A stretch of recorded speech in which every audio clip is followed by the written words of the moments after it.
2020. It's been a year that has hit many of us. From bushfires to worldwide lockdowns, there's no denying that 2020 has kind of been the dick of years, and a bit of a kick to the gut for many. But as we close out the year, I can't help but look back and reflect on the, dare I say, surprising year that we've had for Planetside 2. This year has been a monumental year for the game. A game that has had one of the rockiest development cycles I've ever seen, despite its potential to be a truly one-of-a-kind entry in the first-person shooter market.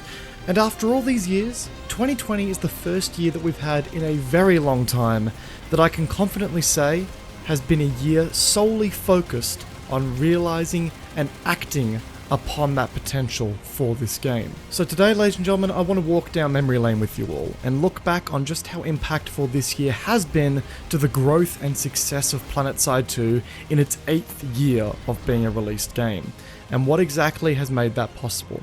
So join me for a Planetside 2 2020 retrospective.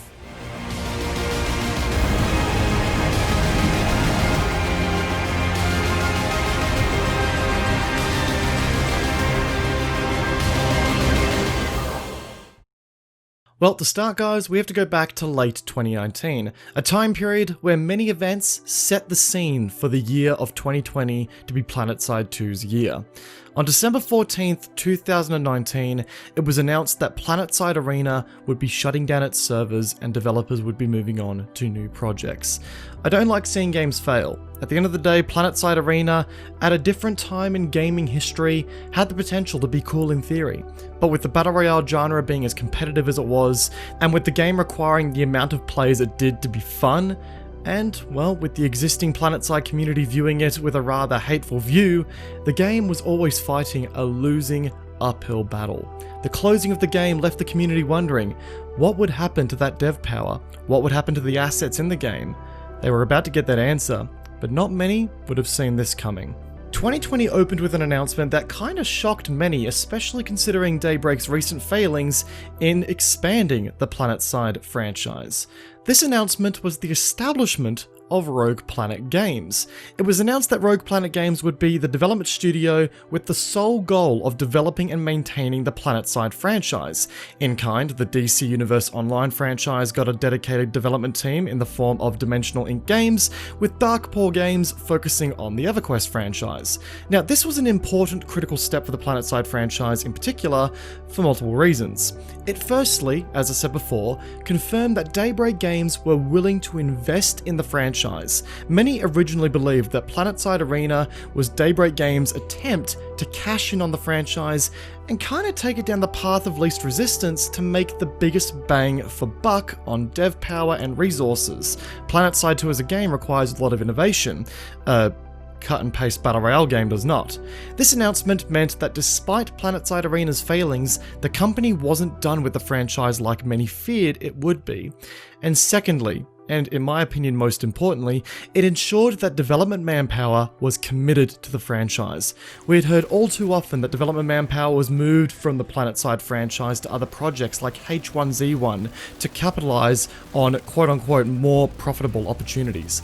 And hey, if you were a developer being shifted around different projects, it would be difficult as it comes to get in the groove and make a commitment towards long-term goals and updates and knew what kind of code you were dealing with. So to say that this announcement was good would be an understatement. It was the beginning of a new chapter, an epilogue to the up-and-coming features and content that only a year ago many would have thought to have been impossible in Planetside 2.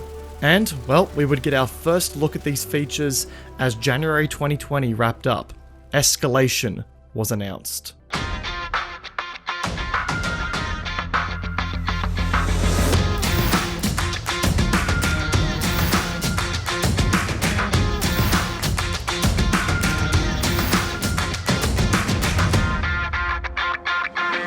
Bastion fleet carriers, outfit war assets, the Sanctuary, outfit wars themselves, desolation. This was all too much to take in, but it was coming. This was it, the first public step, the love letter the community needed from the developers to show that they were committed to Planetside 2. In March, this content made its way to the game after plenty of community playtests. The community was excited for the content, and it showed. Outfits, the core of the game and its community, had new objectives and things to strive for, and the first times that Bastions found their way planetside was nothing short of a true spectacle for onlookers and a moment of glory for those who were piloting them. There we go. Woo! Look at this! Redeploy. NCAV Bastion fleet carrier, isn't that badass? Oh, there it is! Oh, there it is! What? They're going at each other? It was one of the most, nay, the most important update that the game had seen in years. It revitalized the gameplay and gave outfits new things to strive for. Combat on the continents of Araxis for weeks after were intense, with Bastion fleet carriers and new war assets taking to the battlefields to change the flow of battle forever. But a few weeks after, the first ever outfit wars made an appearance. Well, the resulting chaos was... Let's just let the footage tell the story here. Let's get ready to rumble! Here we go. Position. Look at this. We've got every one of these guys on the rooftop. Arkham Red, Hell Gunner. One, drop. Excellent. You guys are fucking awesome. Followed by an extremely well-timed gal drop from Drop it! It's too late! Neil, no one just ransacked the whole war! I had the utmost pleasure of being able to cast a lot of the Outfit Wars matches over the 2 alpha seasons that were run in 2020, alongside other creators like Archie TV, Commander Sirius, Fable 1, Winters Gaming, and the Planetside Battles team. And while it was clear that some work needed to be done on the qualifying stages of the event, the players of the matches for the most part agreed that the format at its core was Planetside at its finest. The vibe from the community was also electric. Who can forget the Space Pigs of Connery stealing the win in Alpha 1 against Recursion and DPSO, forging an underdog story for the ages? Right now they need to play that defensive game. What are the scores right now? Where are we at? Currently 484. I don't know if it's going to matter. They're that close. 496. They're going to do it. Pigs is going to win the Outfit Wars, and they're going to win it first. Lord Tiger, he came, he conquered, and he knew it's going to happen. Space Pigs win it. Holy shit! What about Megatron Attack, driving his harasser onto a roof of a building and running down countless foes for the world to see? Lead in the silver tier at the moment. Over here at Relic H, we just had Megatron Attack, launch a harasser onto the roof, and run over at least a squad of Recursion, repeatedly running them over. Very impressive play there by Megatron. All caught on a live stream with the entire community watching and getting excited. This was a community event that many could get behind. The update was a massive one that rivaled the scale of updates that brought about construction or hell, even the new continent of Hossen at the time. One thing stuck out though about this update. Not a single element of the new content had been monetized by RPG. All content was gameplay focused in its entirety. This was a love letter to the core of the community that had stuck with the game for years upon years while it was going through its rough patches. And to see an update of such size not sit behind a paywall, let's just say it was a promising and exciting prospect for many. But the developers couldn't stop there. No, this was an important step for the game in its revival into 2020. Momentum was now established, and now it had to be maintained. And only a month or so later, they were ready to unveil their next big toy that was coming to the battlefields via a dev stream. And it was none other than the Colossus tank.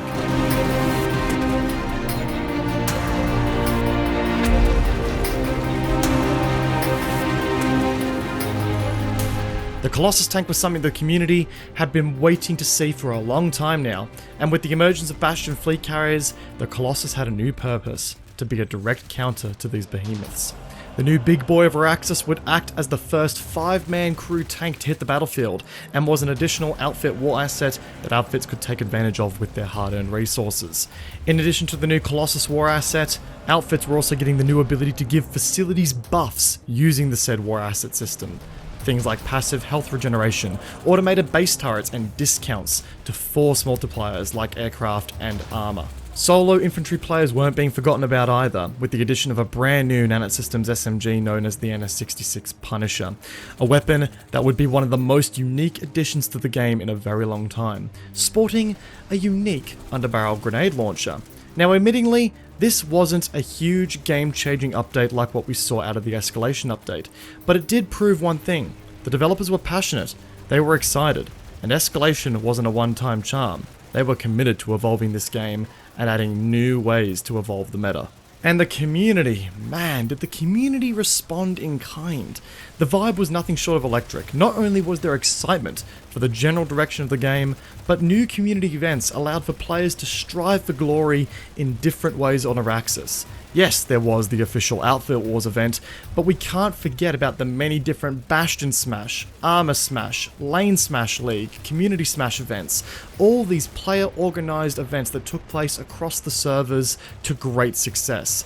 I still remember joining Archie TV in the Soltech Bastion Smash event where countless outfits from the Soltech server coordinated to pull their Bastion for the challenge of being the last man standing.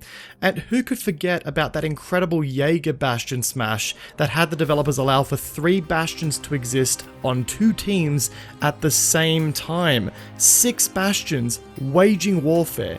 It was a true spectacle, and the community was all in to make it happen. An idea pitched by the community with full support for the developers. The developers even proceeded to host a competition that content creators far and near could get involved with. Players would submit their videos to the Planetside 2 team, with the top 5 then going to a community vote, the rewards on hand including a handsome amount of prizes. There was no denying that the relationship between the community and this new reinvigorated dev team was stronger than ever. By this point, summer approached. There was suspense growing. Just what were the developers working on next? What would be the next big thing for Planetside? What would it look like? Between Escalation and the Colossus updates, we had a bunch of smaller bug fixes and balance-orientated patches, most of which aimed to address key concerns from the community regarding the new additions to the game. But then the summer event kicked off, to tide players over with something new to grind towards while we waited for the next batch of content to arrive. It was all meant to be in good fun. Soldier super soakers plagued the battlefield, water balloons acted as grenades, and we had a new directive to grind out. All sounding good, right? Well, enter the directive's final reward, the Firestorm implant. An implant that will cultivate one of the most dividing debates in the Planetside 2 community.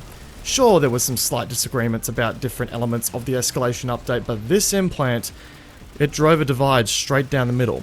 The implant launched in a simple form. Kill an enemy while you have it equipped, and your rate of fire would be increased by 8% for a certain amount of time, depending on how far you had the implant upgraded. This implant was like Vegemite. You either thought it wasn't that bad and you were looking for ways to take advantage of its dirty little secrets, or you wanted to smite it in the nearest available sun. Hell, I even spent a weekend grinding out the directive with the goal of unlocking this thing as fast as possible to confirm my suspicions. It was an implant met by a great deal of controversy, and would arguably be the first controversy, the major controversy that is, of the 2020 year for Planetside 2. However, good news struck the players of the PlayStation 4 side of the community. Escalation was coming to the PS4, and that side of the player base would finally have the opportunity to enjoy the action that they'd been witnessing from the PC side of things. This major release also served as a promise from the developers to improve on their delivery times for the platform and ensure their support for the console brethren wouldn't miss out in the long run. So yeah, a lot was happening. Controversial implant releases, PlayStation 4 major game updates, but that wasn't all that was happening. July also held some fun things for us midway through the summer event. While we had no additional content for the game, we did start seeing some teasers emerge over on Planetside 2 social media, more specifically from the developers of Planetside 2. Chris Bishop and Alan Lapidus in particular started sharing images of assets that they had been working on with the most curious captions alongside them. Stuff like, "Anyone heading to Esamir soon? It's dangerous to go alone, take this." Time would tell what was coming. We had no idea at this point. August was quiet for Planetside. The community were left to go about their business, waging war on Araxis undisturbed. All seemed to be as per situation normal. However, some started to notice news tidbits airing in the Sanctuary screens, with headlines that would even scare the most seasoned of veterans. Talks of freezing temperatures and seismic activity on the continent of Esamir that even managed to pry the new conglomerate from their precious mining operations. Well, August came to a close, and by then we would have our answer as to what was coming.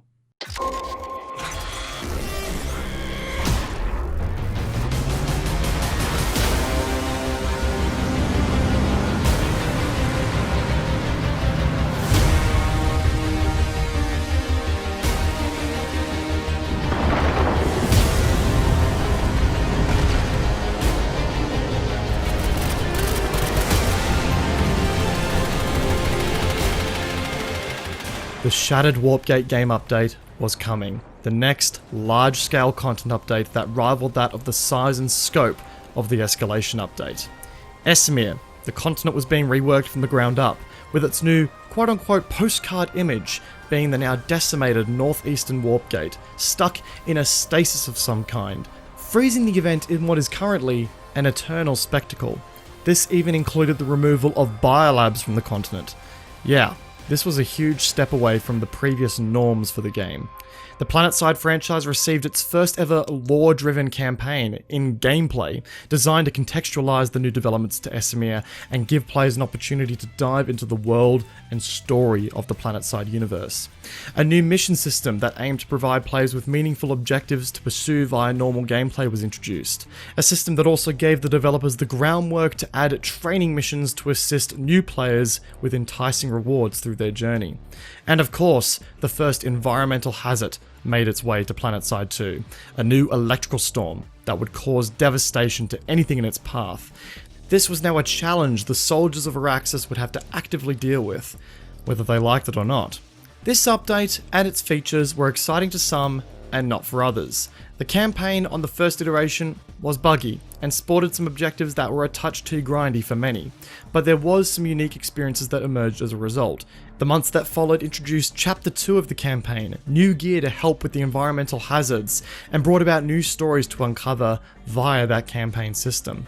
This was a new chapter for Planetside 2 in a way that many players didn't see coming. Many never expected to see a story in an MMO first-person shooter environment. But this was also an opportunity to attract a new kind of player, a player who wanted to take it slowly, and it added to the wealth of content that the Planetside 2 experience had on offer as a whole. And that leaves us where we are now, ladies and gentlemen. Planetside 2 has just celebrated its 8th birthday, and looking back on the year, it almost seems surreal, the amount of content and the amount of stuff that was accomplished. We were greeted by a newly invigorated dev team with a clear vision, and it's paid off in being one of the most innovative years for this game since its launch. Dare I say, the most innovative year since its launch. The devs treated us to one more development stream before the year was out, giving us a look into what was coming for 2021. Spoiler alert, I could very well be back doing another video of this style next year, if what they say is anything to go by. A new player experience overhaul is coming, including a new tutorial, new character creation screens, and a new mentoring system. The Nanite Systems operatives are getting a total overhaul, including becoming a free-to-play faction with an expanded arsenal. There's updates coming to the spawn system. There are severe engine overhauls coming as well. And a brand new continent, with additional story-driven content driving the narrative towards the continent's discovery. And this all comes off the back of a big buyout of Daybreak Games, with a company known as EG7 now sitting as the primary publisher for the franchise. Ladies and gentlemen, looking back on what has happened for Planetside 2 and what is coming for Planetside 2 in 2021, I cannot be more excited. I feel as though that we in the community have gone through what has been a massive roller coaster for Planetside 2 and its ongoing development over the years. There's no denying that in the minds of Daybreak Games, this game has been an afterthought for a very long time. And now that we've seen just what a fully equipped development team is able to do with this game in a year's time, that just makes it even more clearer now. But I'm not angry that it took us this long to get where we are with Planetside 2. I'm only thankful that this has happened. At the start of the year, we made a video discussing the importance of 2020 for Planetside 2, and I still to this day remember saying that I believed the game was either going to make it or literally break it this year. That this could have very well been the last year of active development for Planetside 2 had it gone poorly. And I still believe that that could have happened if this game didn't see the updates that it was requiring. This was the game's first year of having completely dedicated active development for a very long time. If the devs botched this and wasted a ton of time and resources for Daybreak Games, there's a chance they would have been moved on to more lucrative projects. But here we are, and that hasn't happened. The opposite has happened. Planetside 2 has had a resurgence of its own, within its own scale, and I can't be more thankful for that. So guys, as we close out this video today, I want you to do a couple of things. Firstly, I want you to go down to the comment section below and tell me what your favourite moment from this year actually was. Whether it be community event, game update, whatever. What was your favourite moment for this game, for this year? And secondly, I want you to raise a glass to the dev team over at Rogue Planet Games. Whether that glass be filled with orange juice or the strongest alcohol money could buy, raise a glass and let's toast to Planetside 2 and to the Rogue Planet Games developers who, in my opinion, have seen this opportunity and rightfully kicked 2020 in the ass with the improvements they've made to Planetside 2. All I can say now, guys, is I cannot wait for 2021 and to see what it brings for Planetside 2, and I cannot wait to be on that journey with you guys as we move into the new year. So guys, from me, I wish you a happy new year, and I also wish you a safe holiday season through 2020, and I cannot wait to see you guys in the new year. Peace out, guys, have a good one, and I'll catch you all in the next video. Bye, guys.